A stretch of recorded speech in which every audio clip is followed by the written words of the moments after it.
Hello students. Today we will learn more about the Northern Plains, which is one of the major physiographic divisions of India.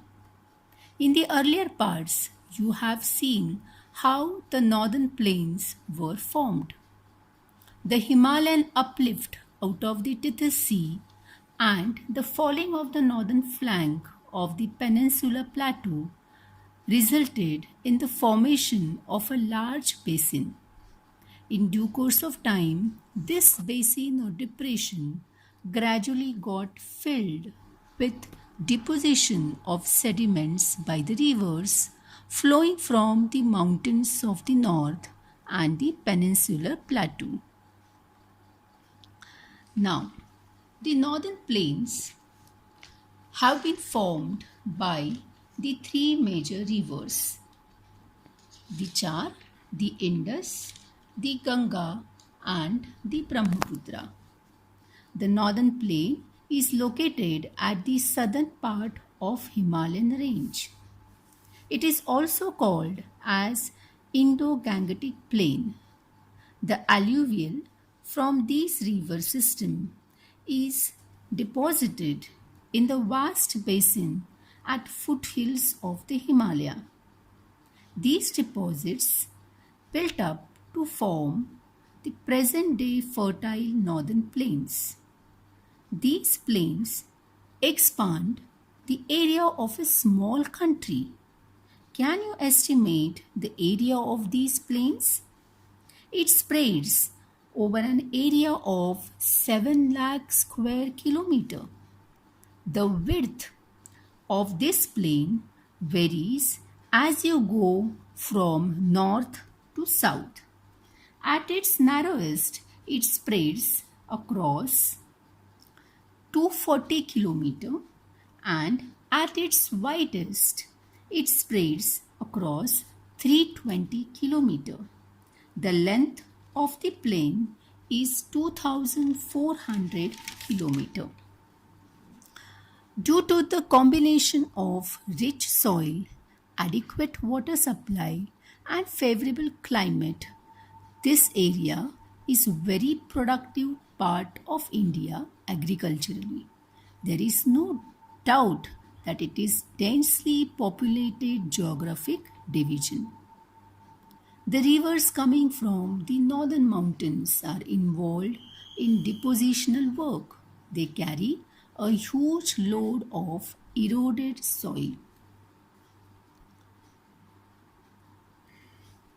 The river flows down towards the plains due to the gentle slope, and its velocity decreases, and material carried by it gets deposited on the way. These deposits can lead to the formation of the riverine islands. For example, in the Brahmaputra river flowing through Assam, we can see here the Majuli riverine in the world.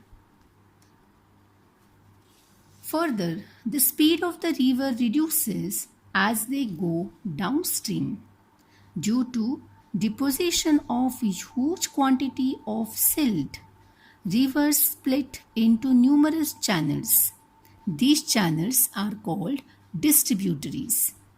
The sediments from the mouth of the all distributaries collect to form the delta.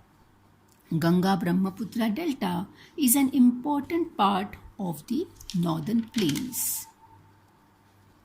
Further, we will see how northern plains are broadly divided into three sections: the Indus and the Punjab plain, the Ganga plains, and the Brahmaputra plains. Let us move to the first plain, the western part of the northern plain, which is also called as the Punjab plain. The larger part of this plain lies in Pakistan. It is formed by the river Indus and its tributaries.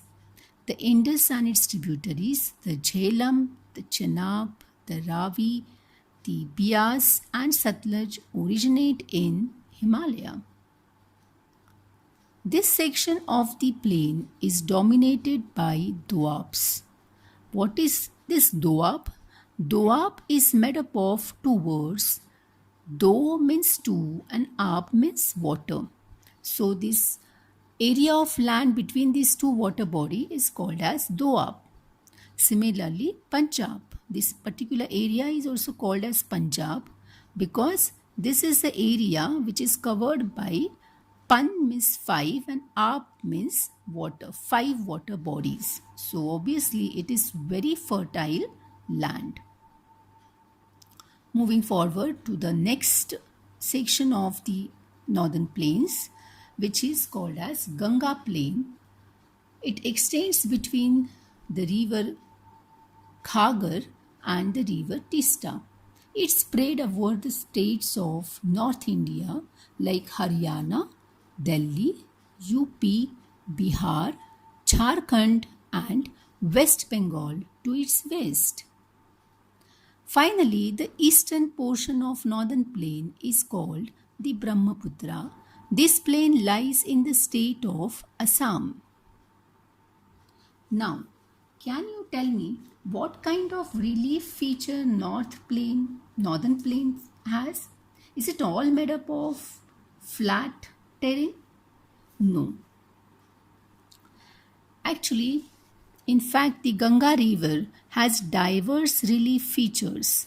So according to the variations in relief features, the northern plain can be divided into four regions. The rivers, after ascending from the mountains, deposit pebbles in a narrow belt of about 8 to 16 km in the width lying parallel to the slopes of Shivalik. It is known as Bhabar. All the streams disappear in this belt.